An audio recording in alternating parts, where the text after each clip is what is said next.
Oh,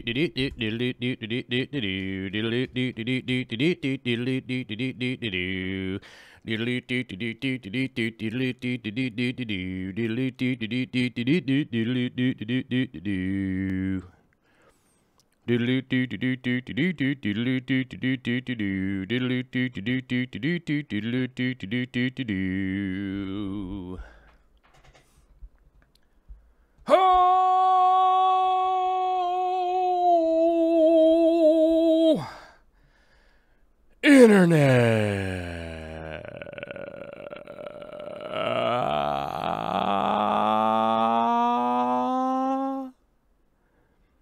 Sup, internet? What's going on?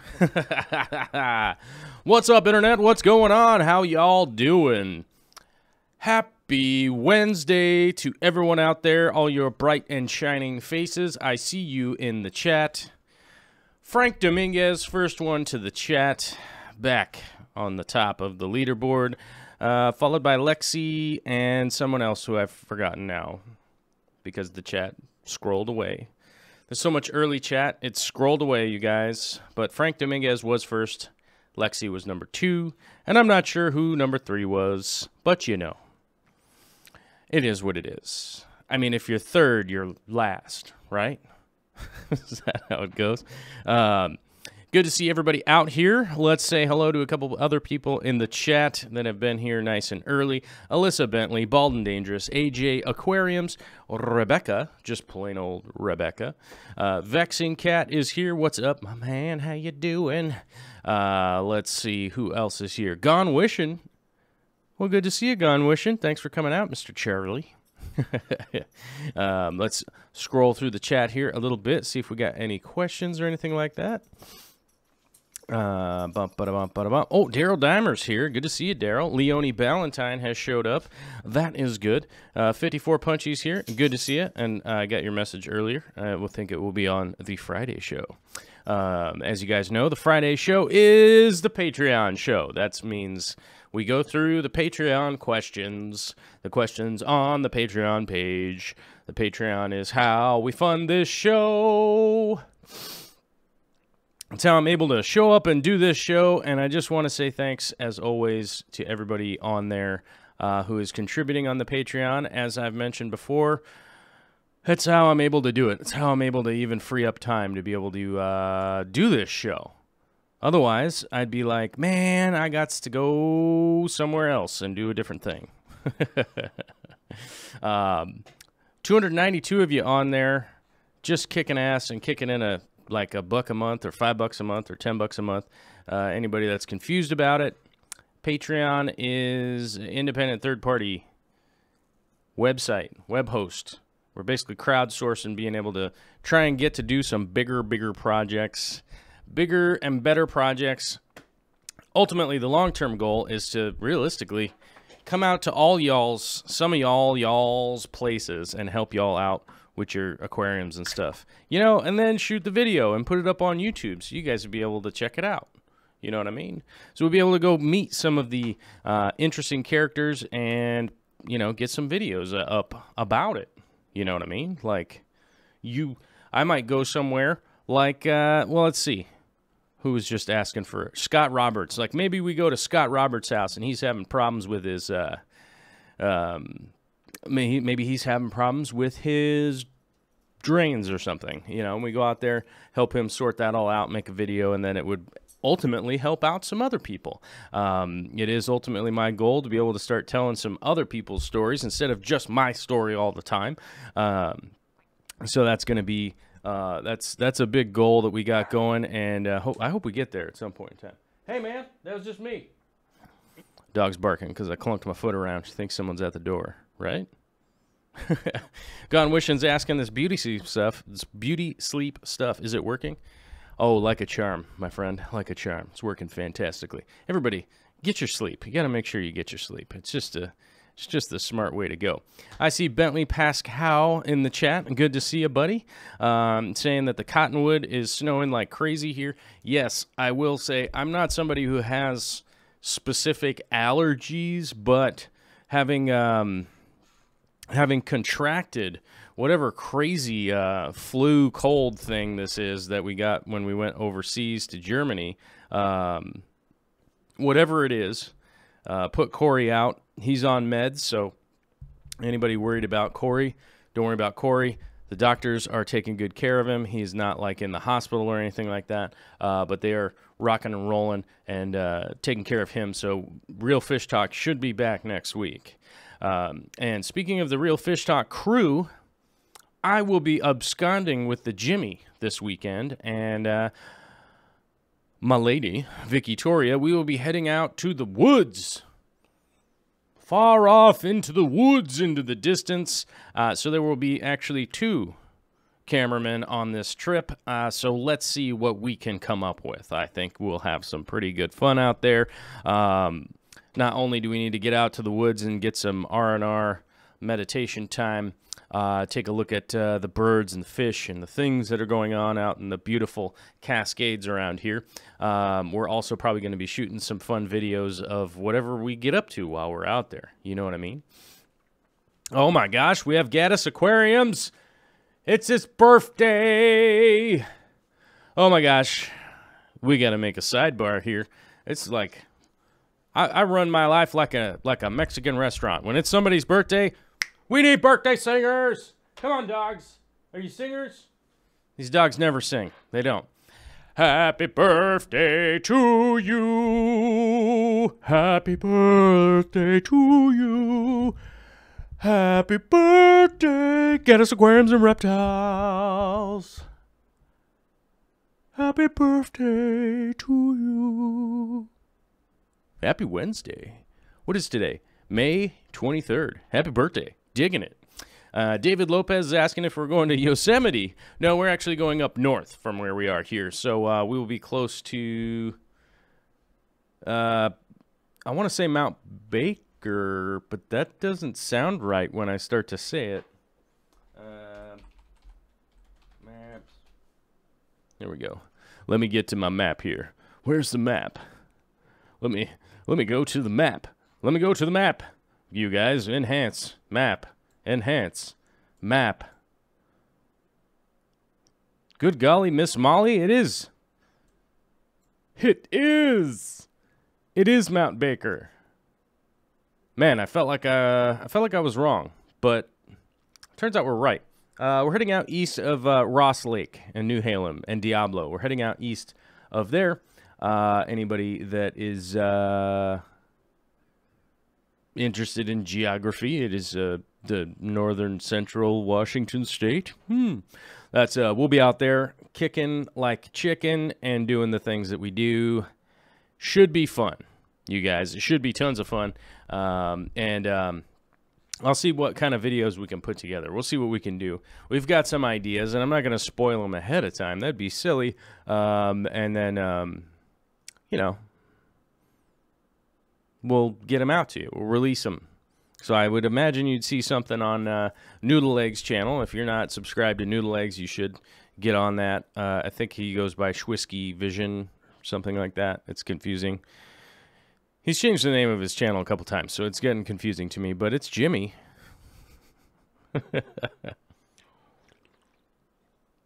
Yeah, boy, Jimmy.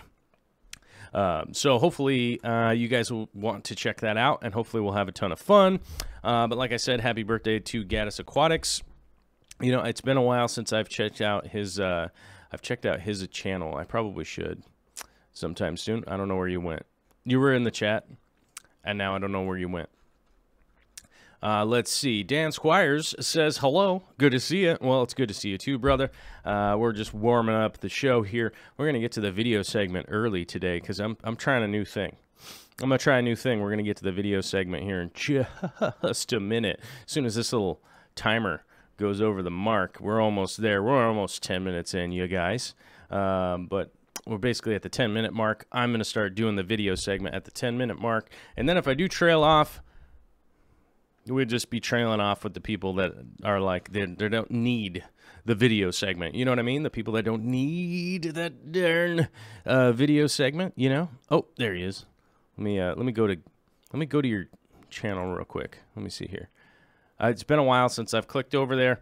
And if anybody's ever offended by that, where I'm like, dude, I haven't been to your channel in a long time, it's not a personal thing. To be brutally honest, most of the stuff that I watch on YouTube is not fish related. It just really isn't. I mean, some of it is, obviously, but most of it isn't. Oh yeah, he's got some new videos up 3 days ago. Check that out. Oh, 3 hours ago. All right, I should catch up. I should get caught up. So should you guys, too. And give him a little review. Let him know how he's doing. You know, you throw that stuff on there. Vexing Cat's asking if I got a book okay. I've not gotten any books yet. May have something to do with I haven't been up north yet. As you guys know, I didn't go do Real Fish Talk yesterday because Corey's still sick. I'm still, like, reeling. I'm still reeling. It's like the cottonwood and everything around here, all the pollen and everything, like air quality is just chaos this year. And I don't have like allergies per se, but that will really kind of gunk me up a little bit. So I've got a bit still in my chest here. So if I just start coughing or whatever, do not worry. I'm not dying.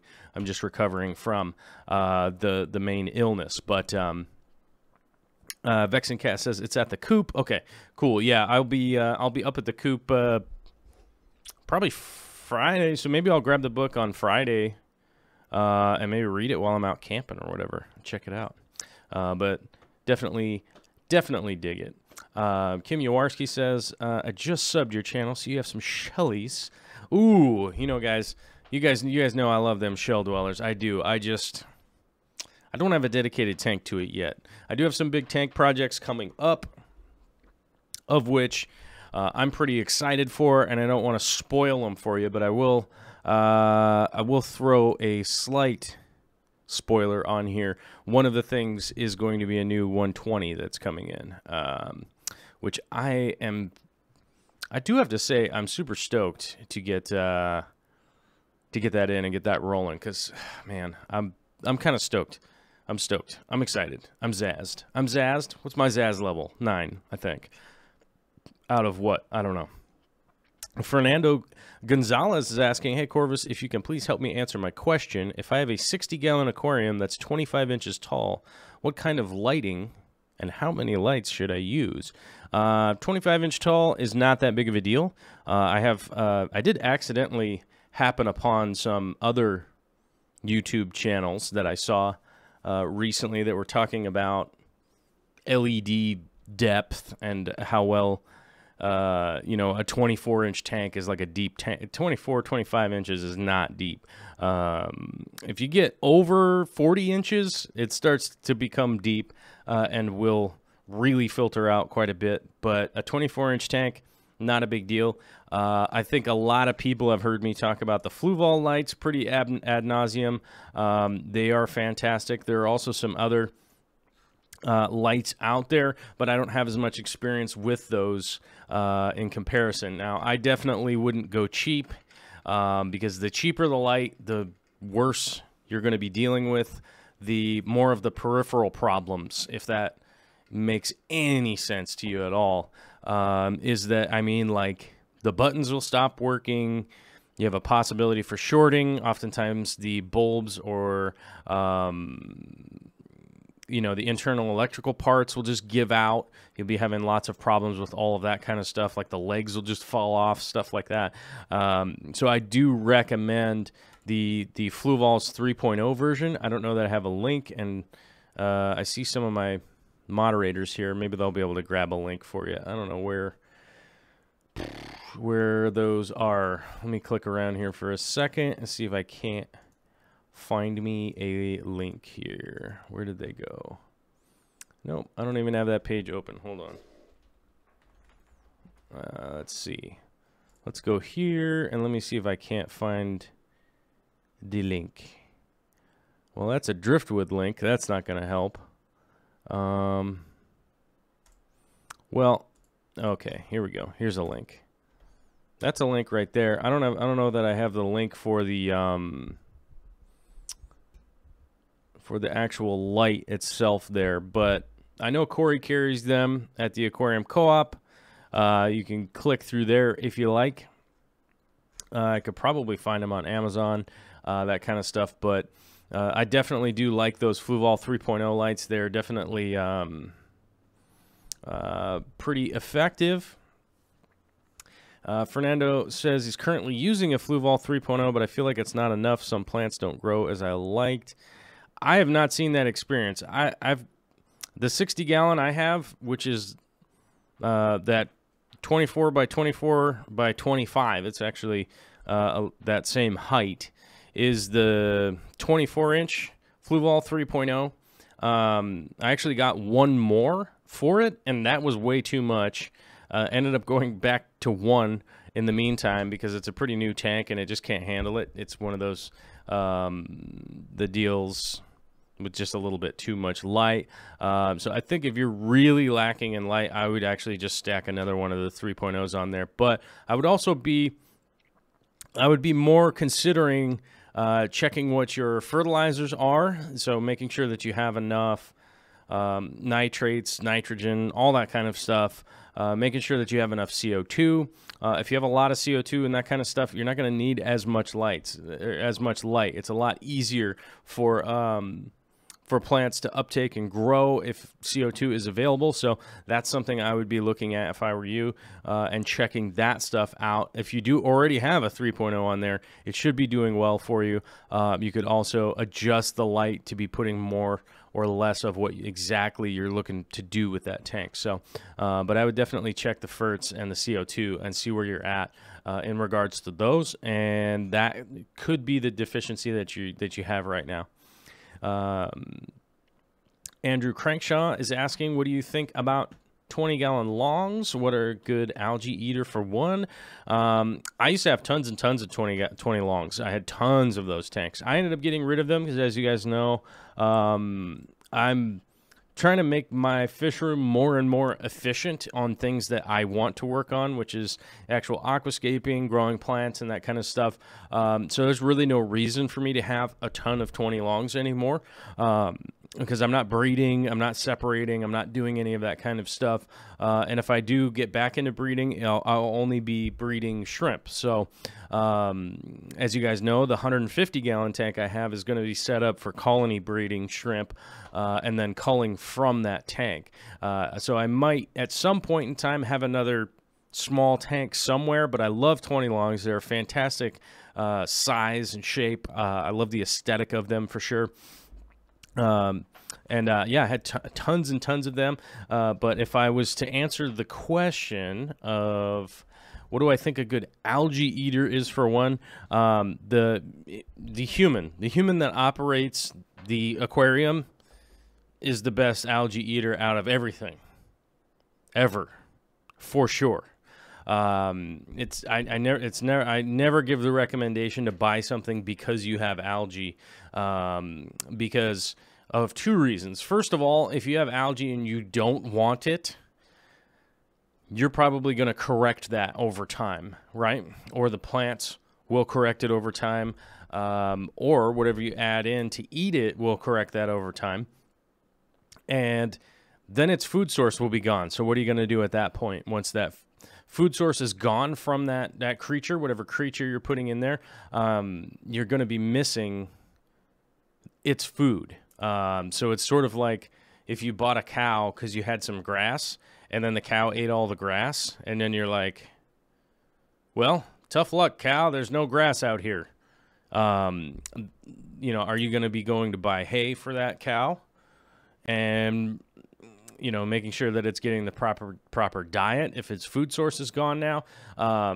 So I 100% will remind people that if you're buying something because you have, and you're trying to get something because you have an issue and you're trying to get that thing to repair the issue, that's almost always going to be a bad idea in the long run. I know it's not what people want to hear. I know people want to hear, like, get a Siamese algae eater and it'll eat all your algae and you'll never have to clean anything ever again. But it's not good advice. And I do my best to try and not give out bad advice. I know sometimes I do screw up because I am a human person, I think, as far as I know. So I do screw up sometimes, but I never give the advice to like get something to fix your algae issue. And the biggest reason for that is the actual critter itself. We have to keep that in mind, that there will be nothing for them once they end up, you know, eating it all, basically. Let's see. Daniel Scary says, so true. Once you get past the taste, it's not bad. Human algae eater. Yeah. I mean, your hands for cleaning, water changes, all that kind of stuff, figuring out your light cycle, all that is going to clean up the algae way better than anything else out there. Adrian Guevara says, I'm running 2 full-spec Beamsworks lights on a 60-gallon tank, and they're doing great with my plants. Even have purling happening, 24 inches of water, and these $60 lights are doing amazing. I would always remind people that purling is not a big deal. I know that there are a lot of people that get very, very excited about purling. Purling isn't something that you should necessarily be wildly chasing after. But those Beamsworks lights, I can't recommend them personally because I have had experience with those ones.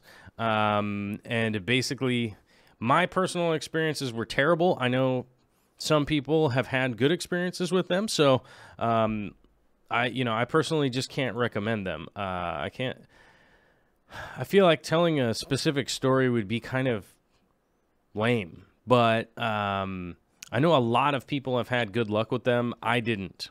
And so maybe I'm being a dill hole in saying that I had a bad experience, but I can't personally recommend them. But if they're going to work out with you, yeah, I feel like it's your money and you can give it a shot if you like, but I'm not going to say, yeah, go for it. So let's see. On Amazon, having good luck with them. Let's see. Black Wheel Bandit says, I have a 26-gallon. I've had a pleco and cories. My tank is clean, but algae will always grow. Yeah, algae will grow and stuff, but it's never a great idea to just get something that's going to eat up all the algae for you. The best bet would be to balance your tank and add things in that are supposed to be in that ecosystem. And that, whether that's my opinion or not, I feel like there's also some truth to it. Because the way that I build my systems, I want them to be things that are falling within the ecosystem. They might be from different... All right. So how do I explain this? Things might be from the different side of the planet, but they also might... For instance, like certain plants might be from the same, family, but some might be found in the Congo, some might be found in South America, but strangely enough, they're going to all fall within the same water parameters and stuff. I'm not trying to fight. I don't want to try to fight everything that's in the tank to try and keep everything healthy and whatnot. So I do want to kind of build an ecosystem. I might take something from there or something from there, but I'm trying to build the system so that everything can happily live together as best as possible.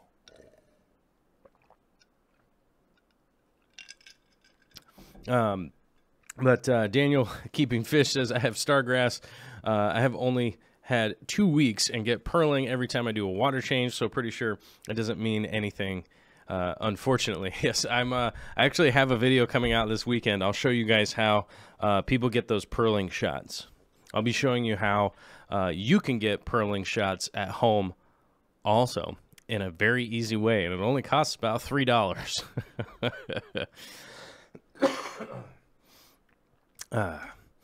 Let's see. Bracken says might be different from different biotopes, but they fill the correct niches, mainly water chemistry. Yeah, that's pretty much how I build mine. They might be from different areas, but they're all going to be fitting within the same parameters that I'm shooting for that ecosystem. So maybe the technicality is that the science might not be exact, and there might be some biologists out there that are freaking out, but that's my goal essentially. So let's see here. Kim Yawarski saying, Joel, any idea why my swords stay small and grow super slow, even with root tabs, but my Aponogeton grows crazy? Okay, my first inclination would be if you have a sword plant, and generally speaking, if you have like a ton of directional light on it, it oftentimes will grow slow because sword plants are. So where sword plants grow is going to be the answer to this question. They typically grow in a floodplain near the river where they actually end up underwater for a portion of the year, and they end up above water for a portion of the year. That's why, you know, sword plants are super easy to realistically just adapt into a tank, let them grow. But one of the things that they do is they grow a gigantic root ball because where they're at is flooding all the time and they don't want to end up floating around down the river and end up in the wrong spot. Now, on the side of that river where they come from, they're essentially growing up on the bank. They're pretty much under canopy. So if you're directly pointing a light right at a sword plant, I've seen oftentimes that they will grow a little bit stunted, a little bit shorter, but the leaves will be kind of denser and thicker. So that would be the thing that I would look for if it was your aquarium. I would see how the leaves are growing, exactly what they're doing, because oftentimes they'll grow thicker, more like an Anubias leaf, and they'll just grow a little bit smaller and more compact.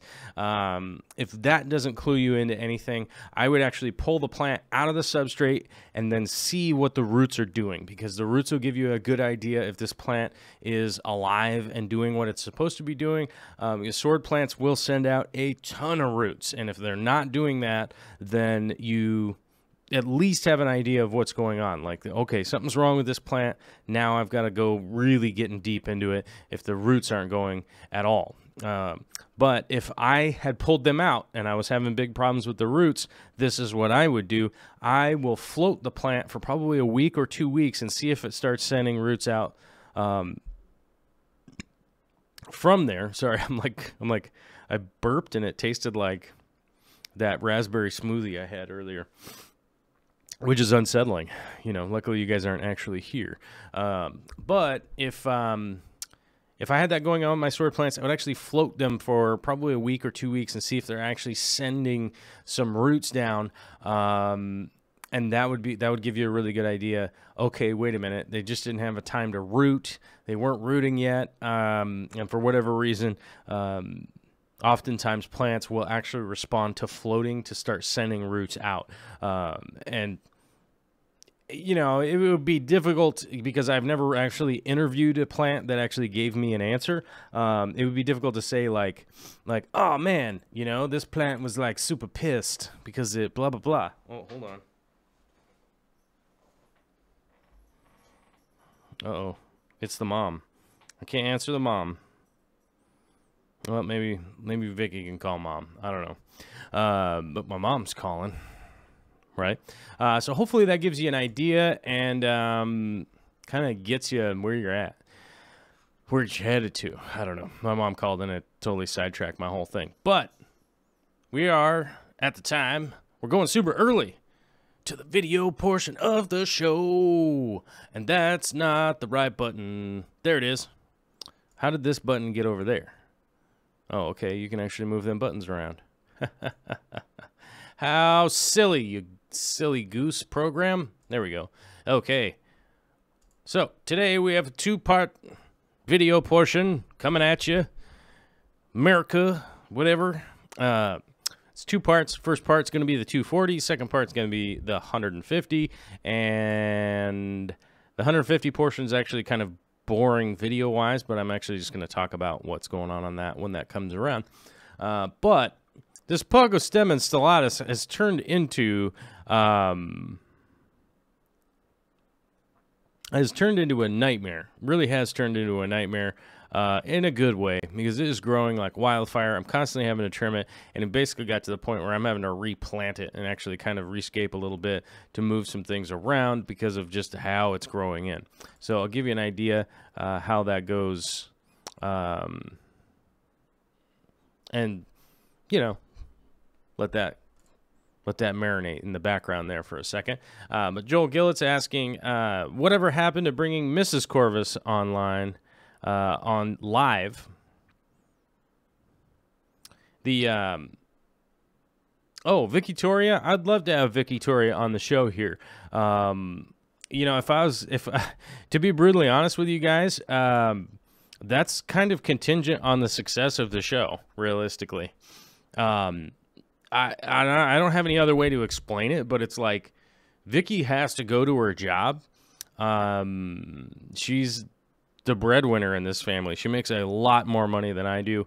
So she has to go to her job because basically we just don't have the cash to have her just to be here and be on the show. Like I said, the long-term goal is to basically have like 3 people be on the show all the time. I just can't afford it. You know, I can't afford to have Vicky here every day. We as a family can't afford it. So, you know, as I was mentioning earlier, thank you very much to everybody who supports the show. We haven't reached that point. I mean, so that's why there's nobody else on the show. You know, we just haven't reached that point where we'll be able to have her be on. So, I don't think it's a bad thing. I wish she was here, and I wish she could be on the show, and we could talk about stuff all the time. But she is currently driving somewhere to go do a thing for a thing. I don't know. I did talk to her before the show, though. You know. Bentley Pascal says he joined the show for a random episode. I think at some point in time, I might have guests on here or whatever, but it is a pretty wild,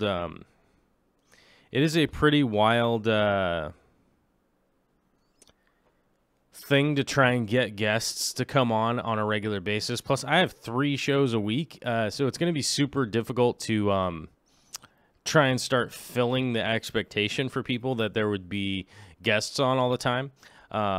You know, long term, my goal would be able to go out and actually shoot the videos and have other people be on my channel and tell some stories of other people on the channel. That's my long term goal. We're just not there yet. Oh, we got Elias Garcia Vargas just kicked in on the Patreon today. Thank you. During the show.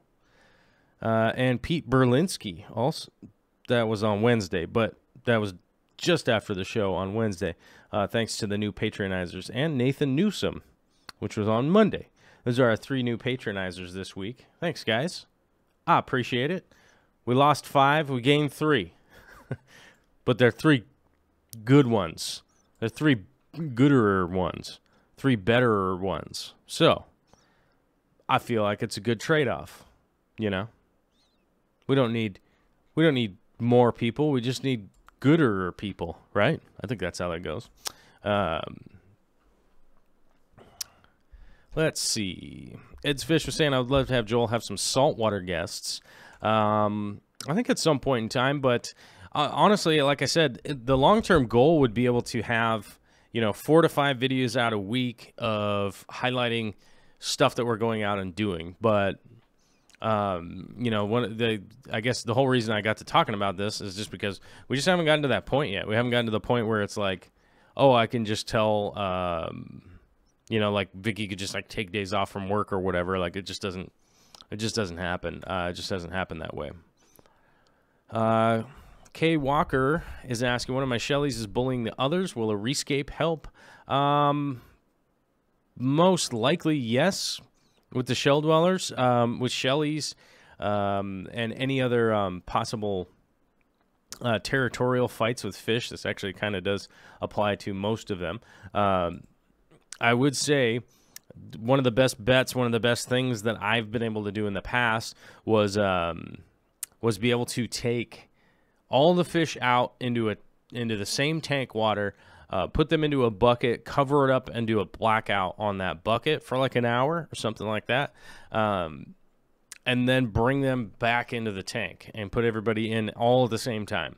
Oftentimes that just sort of disperses whatever crazy territorial stuff was going on, basically because they're just so kind of spazzed out that they're like, oh, cool, we all got to find our zone again. And that normally can work out. It's a real natural, easy way of doing it. You kind of just wait for a time where you're going to do a water change and then do it in conjunction with that. Oops, excuse me.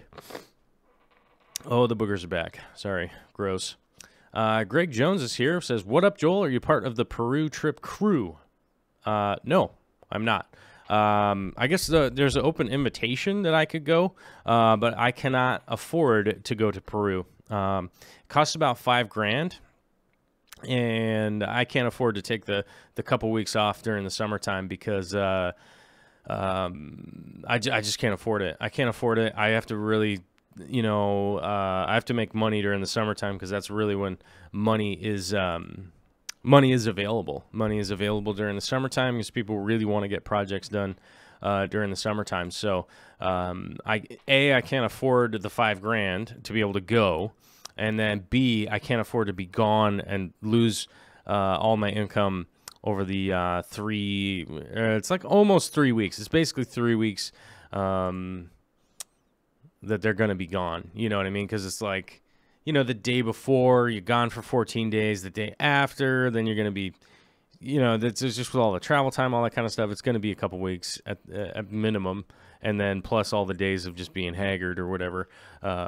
And Bentley says, I got to save that money for that baby girl. That's right. We got the baby on the way. And to those of you that are not following me on Facebook, I did mention yesterday on Facebook that the truck, my truck that got crashed into, I was in a hit and run in late November coming back from the Real Fish Dock. I was coming back from Real Fish Dock. I got rammed by a guy, and then he drove off into the night,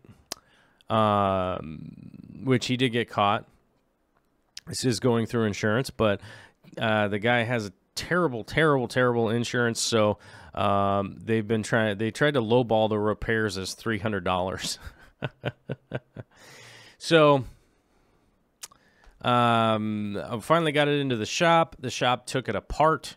Now the shop has taken it apart to the point where they can't put it back together because they had to cut a bunch of stuff to take it apart, which is ridiculous. So the buyback situation isn't going to work. They've totaled it, and I can't really buy it back in the buyback situation, so I can't even get my truck back. So I'm certainly going to have to figure out what's going on. Am I not safe for work? What did I say? I didn't swear or nothing. But I'm going to have to figure out what's going on with the truck. I mean, it's going to go to the dump. It's going to get auctioned. It's going to get whatever. It's going to get thrown out. And I got to figure out how low the insurance company that went super low before is going to try and go now. So now we're basically in the arguing mode, where we're going to argue with a company about how much they're going to pay out to buy my 20-year-old truck that had 180,000 miles on it. And my guess is I'm going to guess, you guys. I'm going to guess what they're going to pay out. I'm going to guess that they're going to hold fast at like $900 or something.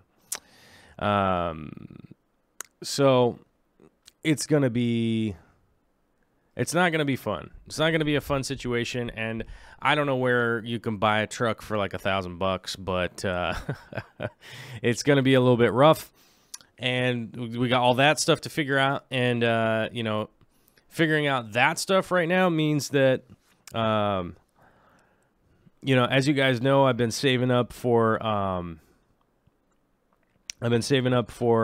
new macro lens for my camera, which means that all is going to have to go into a new vehicle. I also was going to get a gimbal so I could shoot some better stuff, but that all is going to have to go into getting a new vehicle. So that's going to put all that stuff on hold, and that's just the breaks. I was pretty pissed off about it yesterday, but I'm just accepting it now. Like it's just a crappy thing that happened, and I'm just going to have to figure out how to work past it and do what we can. I was pretty emotional about it yesterday. It's kind of just settled into it as a fact now, and that means I'm just going to have to do whatever I can to continue working along and moving forward. But if we have hyper generous people like Travis here, maybe I will be able to get a down payment together. Thanks, bro. But first super chat we've got from Eric, Gone Mad, saying, just like PecTech's shirt says Algae Farmer. You know what? I was trying to think about PecTech's shirt that says Algae Farmer, and I just can't picture it in my head. I should know it. Sean's a cool dude. I hope to get to meet him again fairly soon. I don't want to have to wait all the way until the aquatic experience, but that's probably going to be the next time I get to hang out with him, if I'm being realistic. You know what I mean? So we shall see when it comes down to next time I get to see PecTech.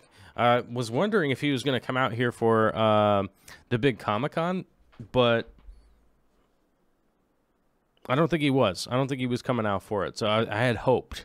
I had my fingers crossed that he was going to make it out. Megan Ness says, is this only an hour show? I don't know. I don't know how long today's show will be. We might just ramble off into nowhere, but we got the video playing, and nobody really asked too much about the video, but I'll talk more about the video part in a minute. But we do have a $50 super chat. Man, Travis going as big as the, let's see, not quite as big as the Aquarium Co-op, because the Aquarium Co-op still has the record with a little leeway. Some big-time YouTubers came on and went super lowball compared to the Aquarium Co-op. But I would put Travis in at, I mean, I'll put you top 10. I'd put you top 10 at the $50 violet-colored super chat, which says, welcome back. Here's a bit to support the show. Thank you very much, Travis. I appreciate it. Been into saltwater for the last 20 years. After watching your show, I got 1 freshwater tank. Now I'm up to 5. Thanks for all the information. Been very helpful and really fun. And then the smiley emoji thrown in too.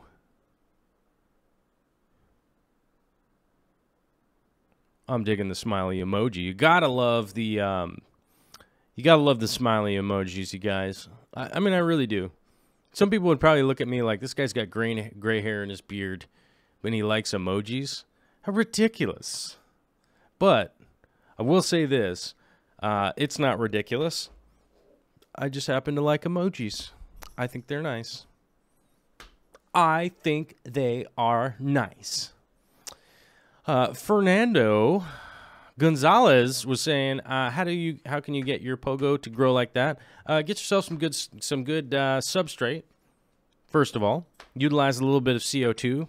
Second of all, get yourself some good Fluval lights. That's what's over top of those on a 24-inch tall tank. By the way, that 240 is 24 inches tall, and there's nothing but Fluvals on that. Nothing but Fluvals LEDs on that tank. I also use a little bit of Aquarium Co-op's Easy Green. I know recently somebody was sending me a big email about how I should go into EI method and this and that. Or, no, sorry, it wasn't an email. It was a comment. Somebody was commenting on one of my videos about how I should get into the EI dosing method. I should be doing dry fertilizers. I should be doing this. I should be doing that. And I don't think I ever responded to it, but I'd be happy to explain a little bit to you guys why I didn't respond to it. Because I used to do all that stuff. I used to do EI dosing with giant water changes and all this crazy stuff, right? And I got tired. I got tired of it. I got burnout. I got burnout of my aquariums being on the brink of like insane awesome and just a disaster. I mean, that's realistically one of those things. When you run your tank at a super high level like that, you are like on the brink of falling right off the cliff into oblivion or awesome. And it bugged me. It bugged me to be constantly in that state. And, you know, honestly, one of the big things that led me to doing some of the ecosystem and biotope type type setups that I do now was because of that, because I wanted to figure out what's a more enjoyable way to do something that's just as pretty. And I'm finding that to be a much better way to have a fish room, to have a lot of aquariums, and to maintain them and all that. Because it just got really crazy with, you know, all the bags of fertilizer and the dry stuff and all that chaos. You know, I really appreciate something simple like Easy Green to be able to just add some fertilizer to my tank in a really easy measured way. Like I don't have to break anything out. It's got a bottle with a pump top on it, and I'm pretty sure I still know how to count. So as long as I'm counting and keeping track of what I'm doing, that's about all I need to worry about. So that's a pretty good deal, you know. Let's see. Randy Hightower is asking, have you ever tried the Sarah CO2 tabs? I don't think they are a good everyday alternative to gas CO2, but I've been wondering if they would be good to get plants started.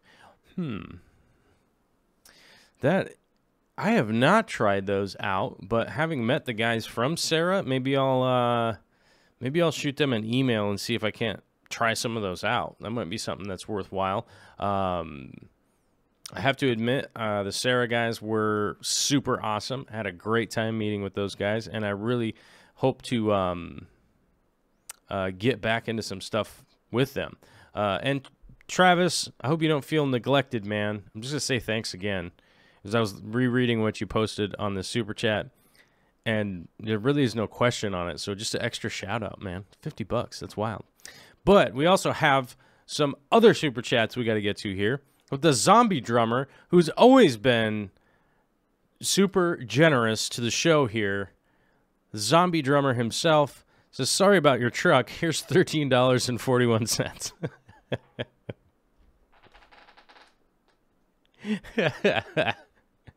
Oh. Well, thanks, Zombie Drummer. I appreciate it. Thanks, my man.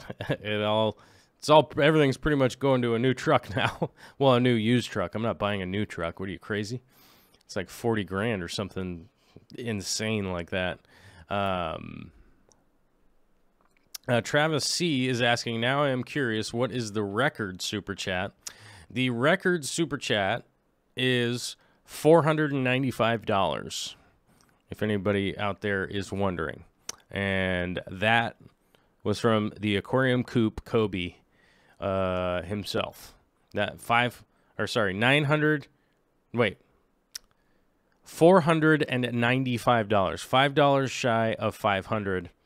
And so, but by the way, 500 is the maximum. So there are really only 4 opportunities right now for anybody to approach the maximum, you know, because you'd have to do 496, 497, 498, 499. Oh, I guess there's 5, right? 496, 7, 8, 9, and 500. Yeah, so there's 5 spots open.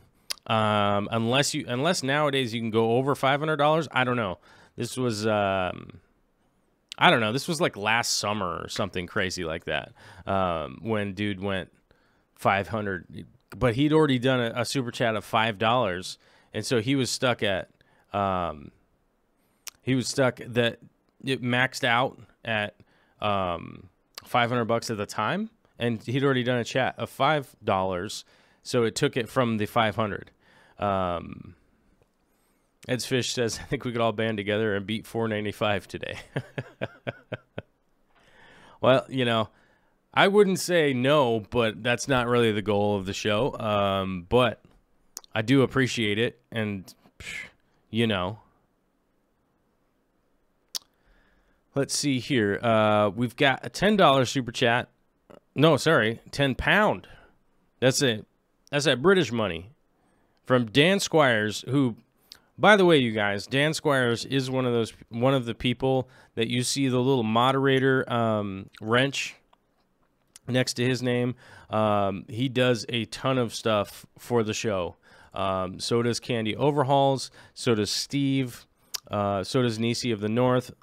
Mellow Moogle has a new job, and we are not faulting her for her new job because we will figure out how to work her back into the fold. But Kevin Hayes, Joel Gillett, Cichlid Bro and CNH Aquariums, you guys all do so much stuff. Dan Squires is one of those guys that has helped out with a lot of the podcast stuff. He's been, so when the podcasts come out and you guys are wondering who to say thanks to, you're going to have to say thanks to Dan Squires and Mellow Moogle. They're the ones that really been chipping in. And thanks for the 10 pounds, man. That's pretty wild. He says, for the laxative when you meet the insurance guy. Well, on the upside, I don't need to meet any of these people in person because I feel like it'd be one of those things where if I was meeting them in person, I might just freak out and act all crazy. You know what I mean? But if I was to freak out and act all crazy, that never helps with insurance people. You know what I mean? Like, that doesn't help. That just makes insurance people get grouchy, and they have like some big corporation backing them up. So that's never going to be good. You know that's never going to be good. Corporations coming after you is always a bad day. You know what I mean? But back to the Sarah CO2 tabs, I will... Hopefully we'll get an email out to those guys and see if we can't try some of those out. I am interested to test some of that, and I do have a tank right now that doesn't have CO2 on it, so maybe if those guys are going to send something out, it would be cool to do it on that tank, and then we could compare. So we'll see. Randy Hightower is right there in the chat. He's asking, how's her new computer working out? Miss 54 Punchy she was in the chat earlier. Pamela Earlywine, I'm happy to say, thanks to you guys and the Fish Fam and stuff, we were able to get her computer set up, and it didn't take long for her to post one of her really cool paintings. And I'm hoping she gets to be posting some more of her paintings because her paintings are fantastic, and hopefully, maybe if she's got some for sale or something, maybe I could buy one or something. I don't know. Let's see. Maybe I could commission one. I'd like to commission one. That would be cooler because then I could get a commission of like, like my elbow butt. Like right here. Where is that? Like right here. My elbow butt right here.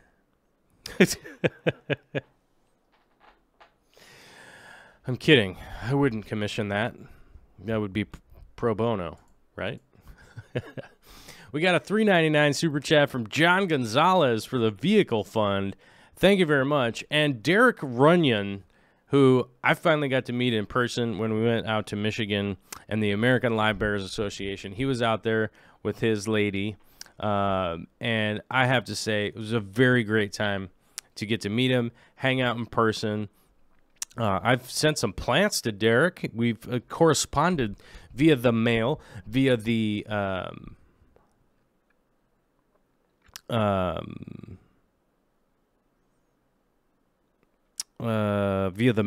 the email, via the power of the internet. We've corresponded all that way. We didn't really have we never really met in person, but I was happy to say when we did meet, what a fantastic couple. Totally fun to have met you guys and hung out. And $100 super chat is more than generous, man. That's more than generous. And thank you very much. I mean, certainly makes, I don't know, makes me blush or whatever. Makes me feel weird, whatever inside. Ed's Fish is wondering how many of you guys just looked at your elbow butt. I think it was a lot. I'd say there's 148 people in here right now. I'm guessing 142 probably looked at their elbow butt.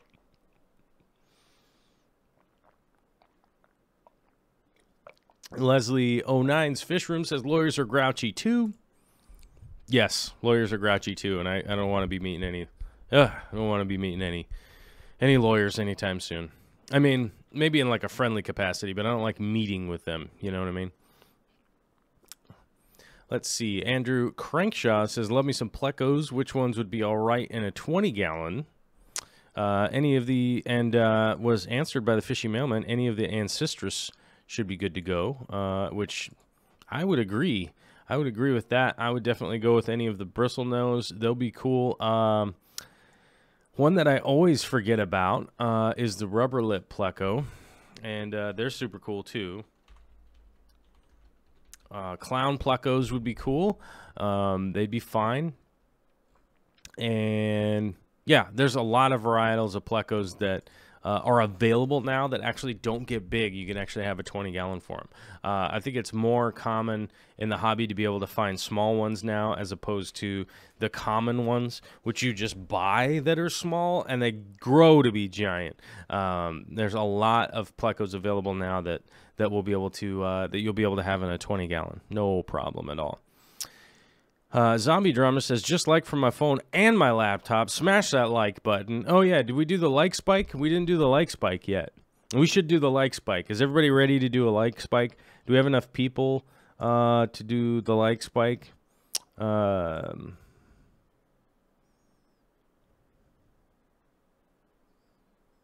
wonder if we have enough people to actually do a like spike. Either way, we'll count down from 5. From 4, from 3, from 2, from a 1, and everybody hit the like button. I can't hit the like button because I'm the operator. Although I think maybe I can. Oh, there's a box over here. I wonder why that box is over here. Daniel's Fish Keeping says frog, leopard frog plecos. They are awesome. They are awesome for sure. If you could get a hold of them. They're pretty expensive though, so that could be one of the issues. Let's see here. Oh wow, we've got a $2 super chat from Alvin Alejo. Says, catching a bit of your live stream, got to go to work. All right, well thank you, Alvin. That is awesome. Thanks, bud. I totally appreciate it. Fernando Gonzalez says he hits the like. Kim hit the like. Okay, well, maybe we got the like spike going. We'll see if we get a massive influx of 1 million PewDiePie fans coming over here, right? PewDiePie, PewDiePie. Let's see. Challenger says, hey, Corvus, have you ever mouth siphoned? I'm getting paranoid. I've done it twice, and I'm worrying about disease. Yes, I've mouth siphoned many times. The main disease that you need to worry about from your fish tank is salmonella. Salmonella is the most common thing that you will catch from your aquarium. A lot of the other horror stories that you hear are so rare and weird that I wouldn't be super paranoid about them, but salmonella is the one that you will catch fairly often. So just, basically what it is, wash your hands, just be generally clean, try not to swallow the water, and you'll generally be okay. It will generally be not that big of a deal, and, you'll be hanging in there. But I wouldn't be super stressed out about diseases and stuff from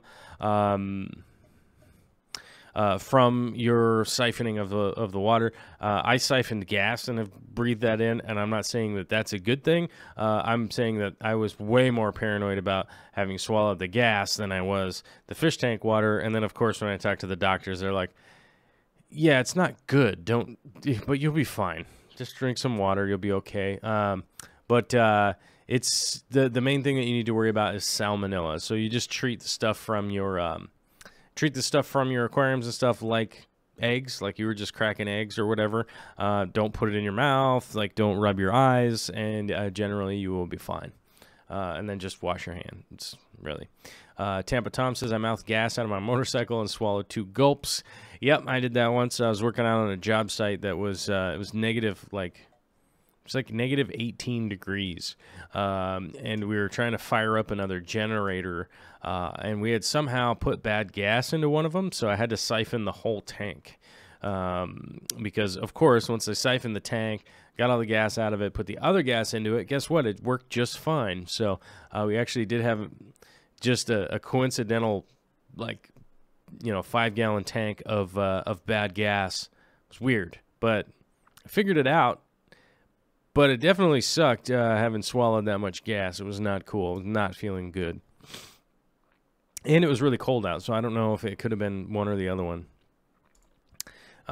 54 Punchy says, I have had my turtles for almost 12 years and not gotten salmonella yet. Yeah, I mean, if you're being generally cleanly around your tanks and not like just drinking water out of them, like the Rick, used to throw that in the beginning of his videos back in the day. When the Rick was around, he's not around anymore.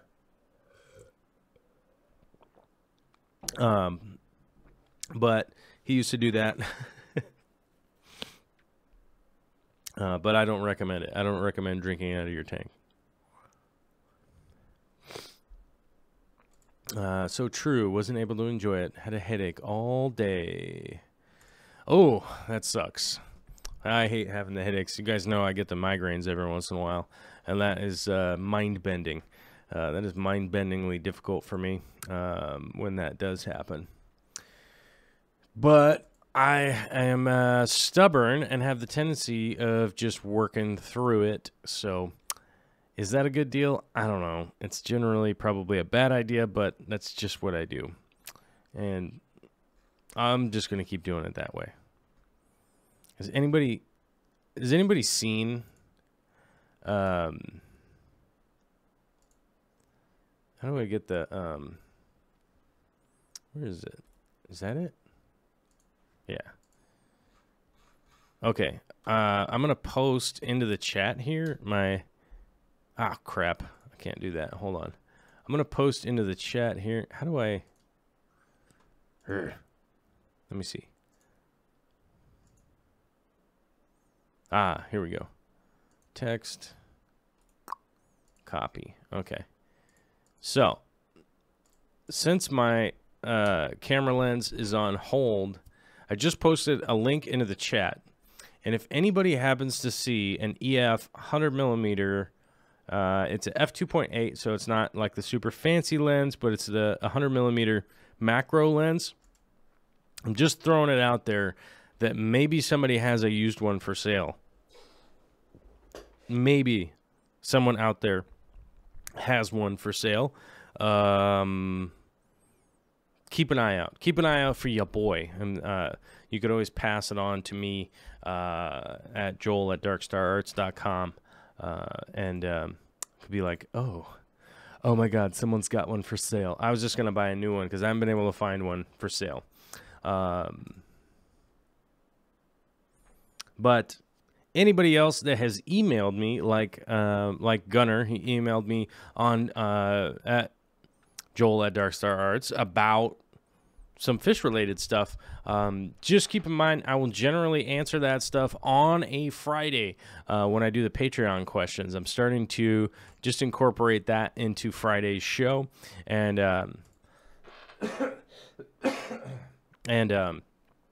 then from there on out, Friday will. I'm going to try and do my best to answer all that stuff on Friday so I can actually sort of answer it, share it with everybody. If you have like a kind of a ballpark question like Gunner asked. He was actually asking about blackworms and stuff. So we'll be talking about that on Friday. And yes, that is the best way to get a hold of me, is the joel@darkstararts is the best way to go about it. Let's see.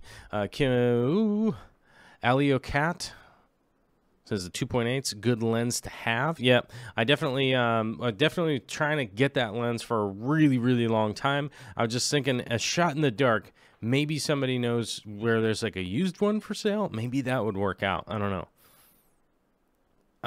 Right now, there's just, as you guys can see, all the super chats. It's all about getting a new vehicle. So that's the life that I'm into now, because I got crashed into, basically.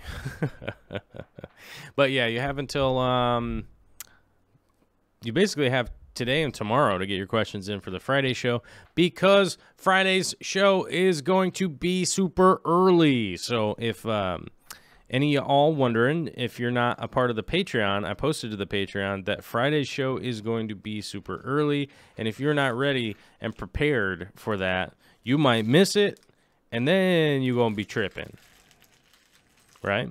Then you're going to be tripping because you're like, hey, man, what's up with this early show on this Friday? And I'm going to be like, dude, you're not on the Patreon? Because I warned all the Patreonizers, and they seem to have figured it out. Where were you at? So Friday's show is going to be early, mainly because we have like a 6-7 hour drive to get out to where we're camping. And we're going to be out there, you know, shooting video and shooting pictures and stuff like that. And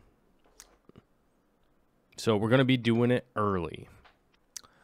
Rebecca says early is good. Maybe I won't be asleep for it. Yeah, so hopefully that'll work out.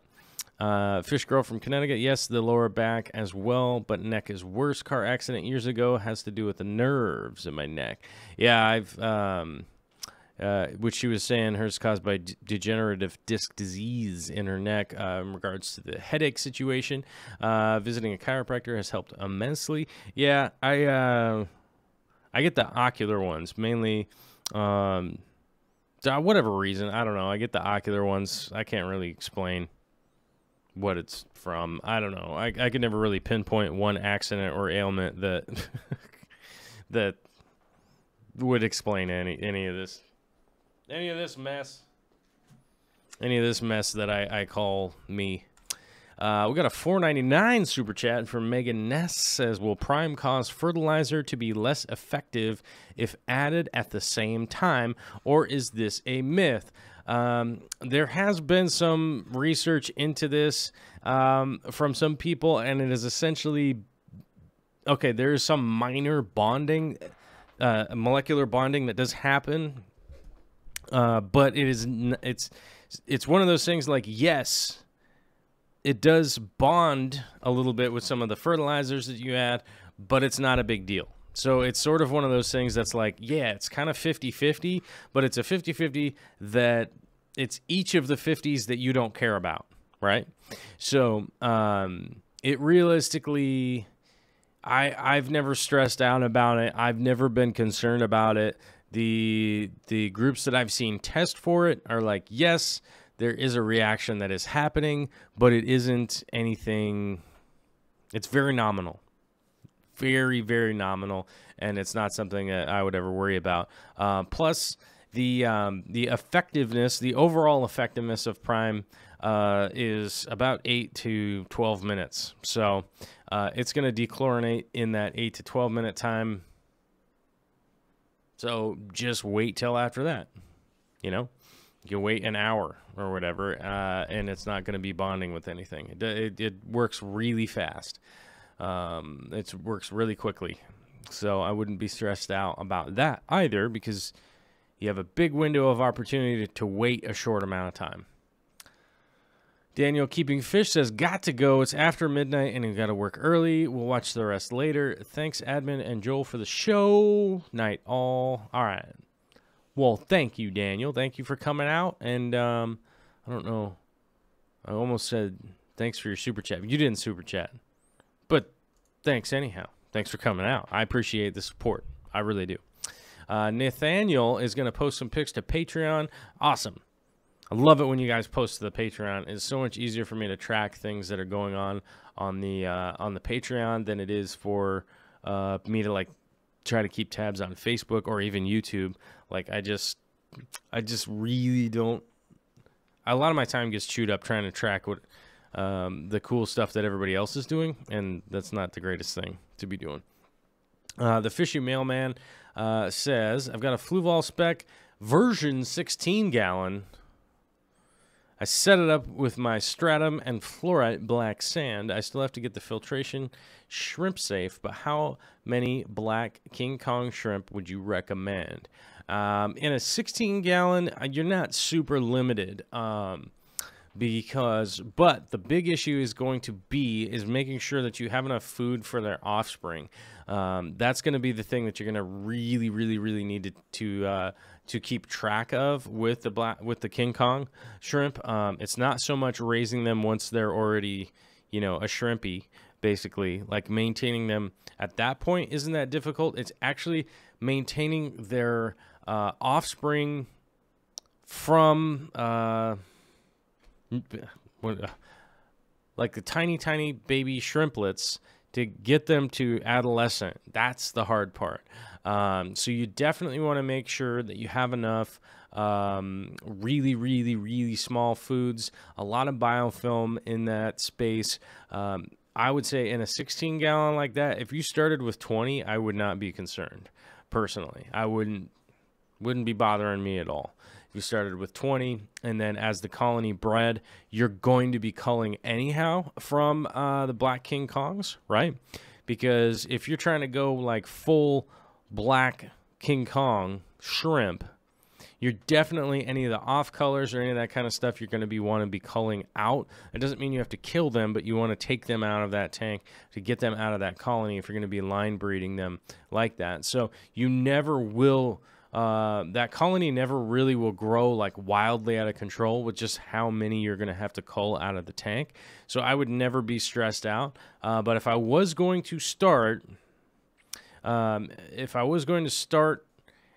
any of the Caradinas, I would always recommend bare minimum is 20. You definitely want to start out with at least 20.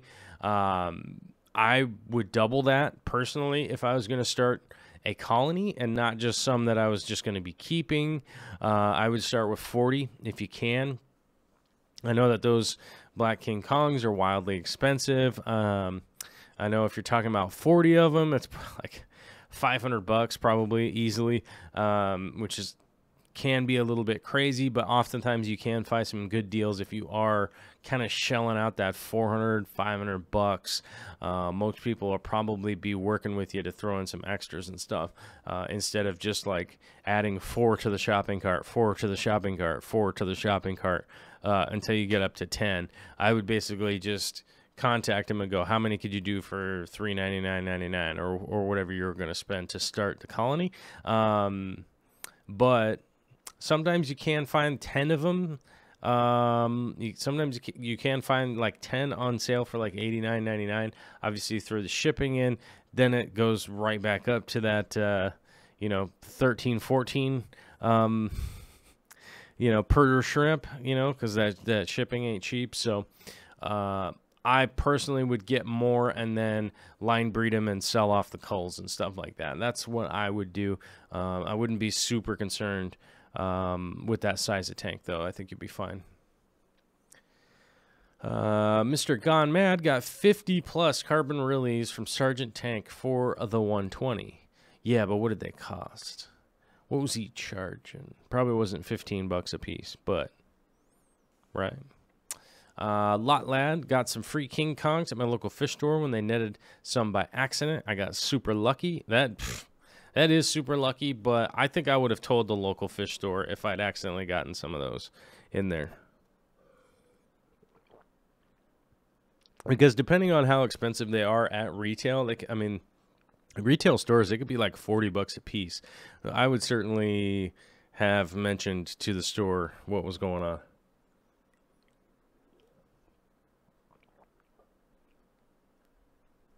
Gwen Andrix says, enjoy your shows and informative short episodes. I like your style.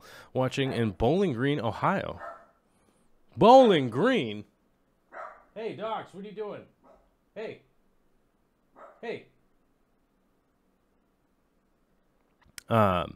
Bowling Green. I don't think I've ever been to Bowling Green. I've only ever heard of Bowling Green because of the college, right? But I've never actually been there, I don't think. I don't think I've been there. It would be weird to find out from somebody else that I'd been there, but that might happen every once in a while. Fishy Mailman, as a follow-up, says, thank you. It's the kitchen tank, so it's running, growing plants and snails, and I'm patiently waiting for the funds to be there to get at least 20, probably from Rob. Cool. If you're going to go with Flip Aquatics, he'd be a good source. He's a good guy. Hopefully, if you can get a good line from him, that would be fantastic. I don't know. I was texting with him the other day, a while back, and I guess they're doing more and more crazy work on their warehouse there, which always seems kind of weird. He's just like always rebuilding stuff for whatever reason. I don't get it. Let's see. At Owly Cat, what was Owly Cat asking? Nope, the glass is bonded. Let's see here. Alio Cat. Says, I'm resealing my first tank, 30-gallon. As I'm removing all the old silicone, the glass doesn't seem like it's bonded at all. Is this normal? Should I bond the glass before redoing the silicone? Thanks. I'm not really sure what you mean by that. The silicone is the bond. The silicone is what's going to hold all of the panels in place. Let's see. There's a follow-up here. The glass, it's bonded to the other glass panes. It's like I can completely remove the glass. I'm not trying to. Just add more silicone. I know that doesn't work. Alio Cat, I have seen a lot of people scrape away the inside silicone of an aquarium. I will tell you this, and I will put it on record because we're live and being recorded right now. That is the wrong way to reseal an aquarium. 100%. 100% the wrong way to just add more silicone and just scrape it away and add another bead in there. That is not the way to do it. You actually do have to take all 5 panels apart, and you want to clean them thoroughly, remove all of the silicone, and rebuild the tank just the way the tank was built before. It's really the only way to reseal a tank and do it correctly and have it be for sure. Okay.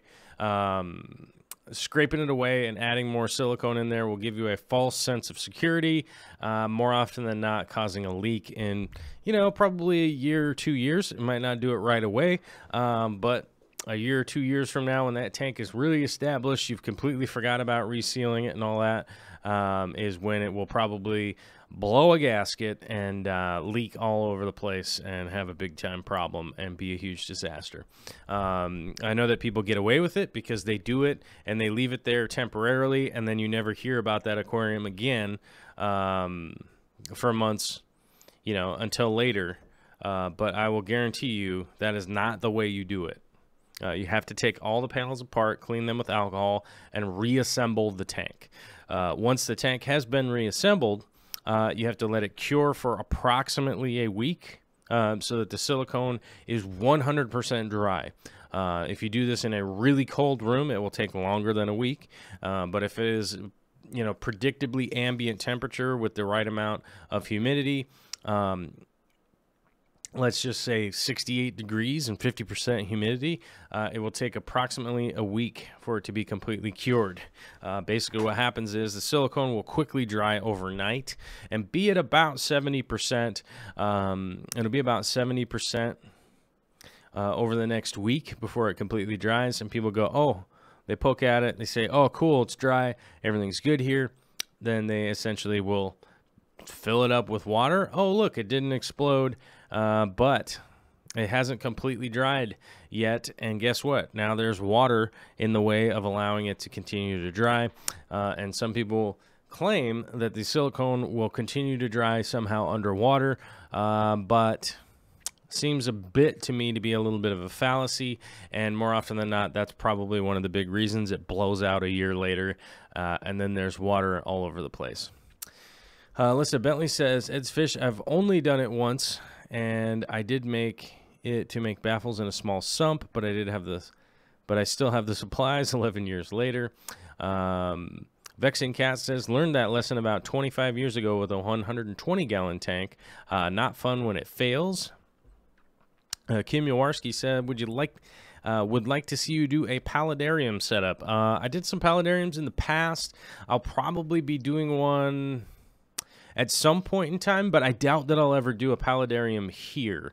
I did have plans to put one up on a wall and do a bit of a living wall, but that plan has changed basically in regards to what I was talking about earlier with the 120 coming. I don't want to spoil the surprise of exactly what is happening with all of that, but it turns out that 120 is coming, and it's going to be dope as all get out, and then there will be some other tank work that will be going on. So I'm pretty excited. I'm pretty zazzed for all that stuff that's going on. Bracken says, yeah, at least 72 hours is what I would wait, but a week is the best time to wait. Yes, it has to be fully cured. Okay, it's the same thing if we do silicone in somebody's bathtub or whatever. It's like, yes, light use is cool for the first week, but it needs to be fully cured before it's getting wet on a regular basis, getting heavy traffic on it or anything like that. And I've seen it time and time again, even in like a bathtub situation where it got super, you know, they basically let it dry for a day, right? And then it's just getting a ton of water all over it and stuff like that, and it fails just a couple months later because it hasn't properly cured all the way, and it never got the chance to do it. It's even worse in an aquarium because it'll, you know, the silicone that was removed, everything that's on the front, on the outside of it now is not good enough to hold the aquarium. It really isn't, and it's also been damaged by all the scraping and probably the cleaning with the rubbing alcohol inside there. That's probably damaged on top of it. So if the interior silicone fails, it's the exterior will just blow out because there just really isn't that much left, and it's not that great. Let's see. Fishy Mailman says, I'm gonna buy the filter media trays from In Tank Aquatics. Don't read that if they don't get a free plug. From In Tank Aquatics. Don't read that if they don't get a free plug. I don't. In Tank Aquatics. I don't know who that is. Off the top of my head. Let me see. Let me see if I can't. Let me see if I can't. You Googleize it. Who's In Tank Aquatics? Oh, CPR Aquatic. Yeah. Pff. Yeah. Those guys get a free. Those guys get a free plug. Who cares? I don't care. Yeah, CPR Aquatics, those guys are cool. Ooh, In-Tank Refugium. That's the first thing that popped up, and yeah, I kind of want one of those. Maybe I'll make one. Don't get mad at me, CPR Aquatics. I'm going to make one that's completely different than that. Mine's going to have magnets. Okay. Yours got suction cups. Mine's going to have magnets, so don't get mad at me when I make a better one. Yeah, so was saying from In Tank Aquatics, don't read that if they get a free plug, but those are $40. I need 2 and 2 bonsai trees at $70 each, and some Sierra stone first, then the shrimp. Yes, that's exactly how I would go about doing it. I would get your scape done. I would let the tank mature, get that whole setup. The filter media trays, I'm not sure what that's going to be, what that's about. Maybe you can shoot me an email and let me know what those are, and maybe we could figure out exactly what those are or whatever. Kim Yawarski says, that sounds cool. I might steal the living wall idea. Go for it. I would love to see that happen.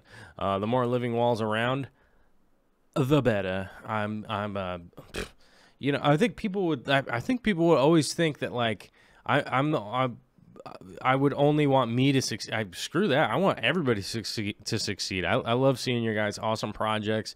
It's also encouraging to me when somebody does something better than I do. I'm like, oh, wait a minute, I can do this better. Like, I love it. I love seeing your guys' awesome projects. I love being able to help also. Like, that is amazing to me. It is super cool to be able to help you guys also. But I love seeing your guys' awesome projects. When you guys kick my ass, I'll fully tell you, man. You know what I mean? I see books sitting right over there of stuff that blows me out of the water, that's for sure. Let's see here. Challengers asking, do you think frozen sealed bloodworms that were thawed, then refrozen, are still safe? It's possible that they were and are still safe, but I don't know. I think I would need more information. How long were they thawed for? How hot were they? Did they get like super hot? Were they sitting out in the sun? If that's the case, it would be a problem. But if they just thawed like in the fridge or something, I don't think that would be that big of a deal. Joel Gillett's leaving, so we'll see you later, buddy. Dan Squires, through and through. I don't know. But we've got a super chat here from the LG3 Nation saying, just sending a super chat for the super channel. with a chicken emoji. By the way, I love the emojis, you guys, especially if they're chickens. That's dope. I didn't know there was a chicken one. I mean, I knew there was chicken ones, but I didn't know there was that chicken one. That one's pretty good because that's a hen. Yeah, I like it. Thank you, LG3. It's good to see you in the chat. It's been a while since I've seen you. Oh, Chad Krotz coming in. I haven't seen Chad chatting up until Gillett was leaving. Let me see if there's anything in the chat here I missed.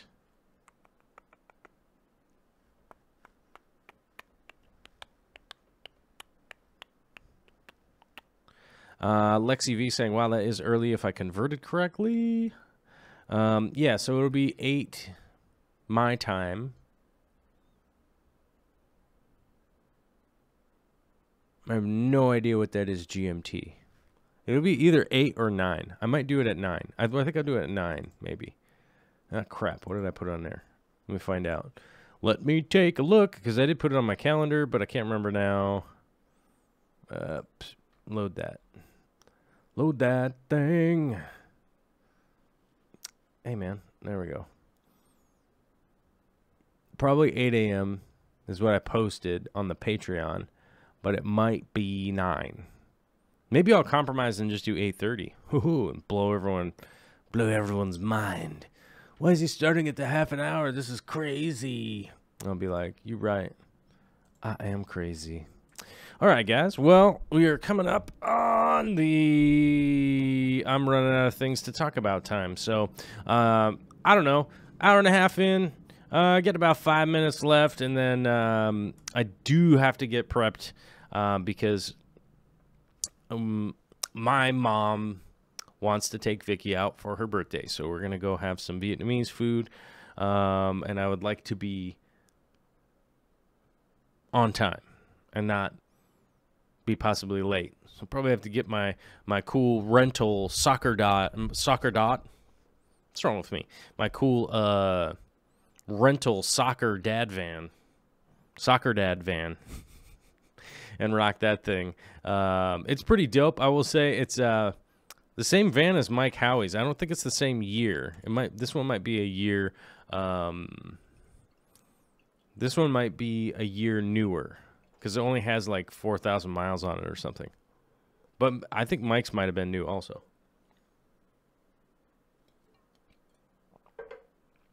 Carol says to get pho.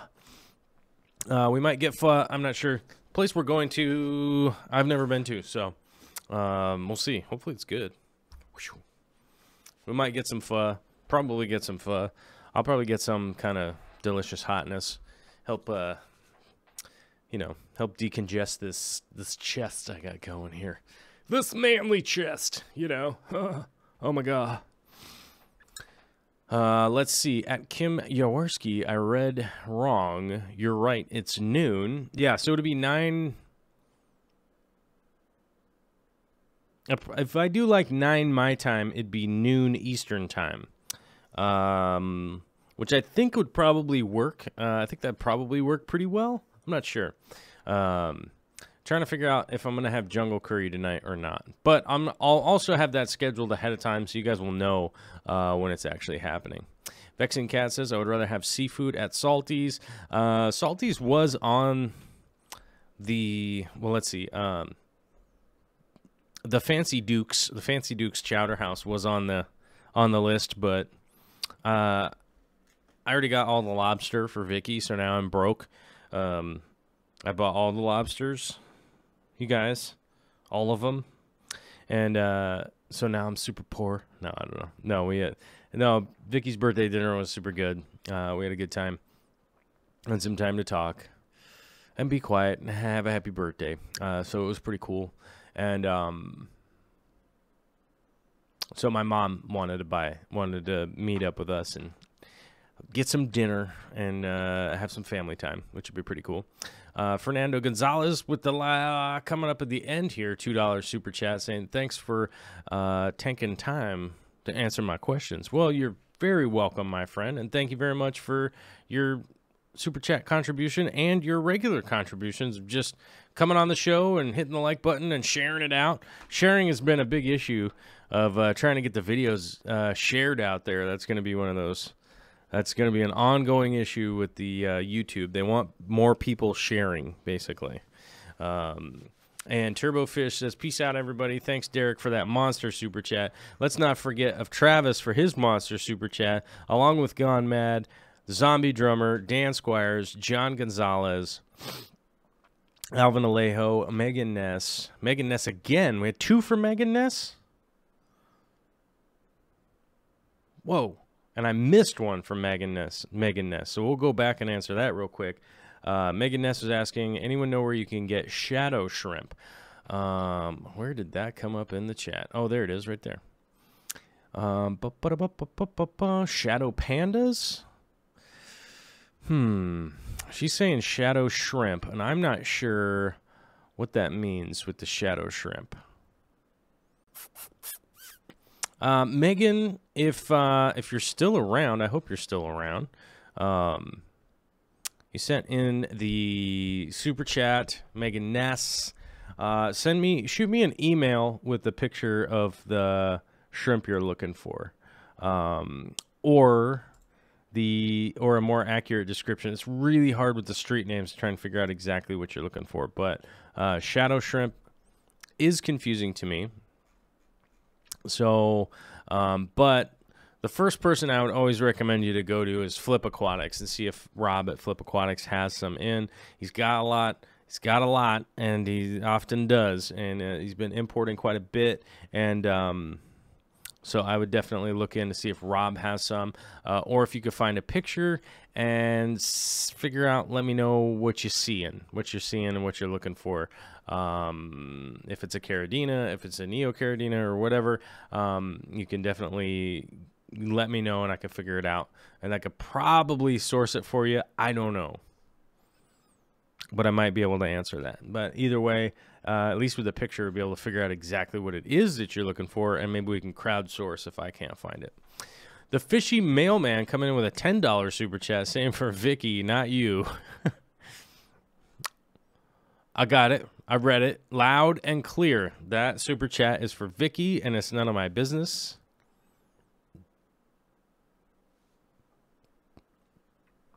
Dan is asking if he can post the Maslow link. I don't know what the Maslow link is, but sure. I don't know what it is. Maybe it's Maslow. Maslow? Maslow. I don't know. Well, post it, Dan. Come on now. Dan? Dan? Where are you? What happened to you? I don't know. I don't know what he was saying. He wanted to post something into the chat, but then he never posted it. But Swift Aquarium is here. He posted a big post up onto the Patreon, which I'm going to be answering on Friday. Friday's normally when I answer the Patreon stuff. But Swift is moving up to my area, so I am looking forward to him showing up and being up here. He never got back to me about he wanted to come up here for some house hunting, and I never heard from him, or I was being terrible. I don't know. It's a possibility that I was being terrible, but I didn't hear from you. Let's see. Dan Squires says, if anyone has ever wanted a CNC machine, oh my God, this is the awesome one. There it is. This CNC machine is awesome. This is highly recommended by me also. Not only is it recommended by Dan, I highly recommend this CNC machine. You guys should definitely get one. Yes, go get one of these immediately.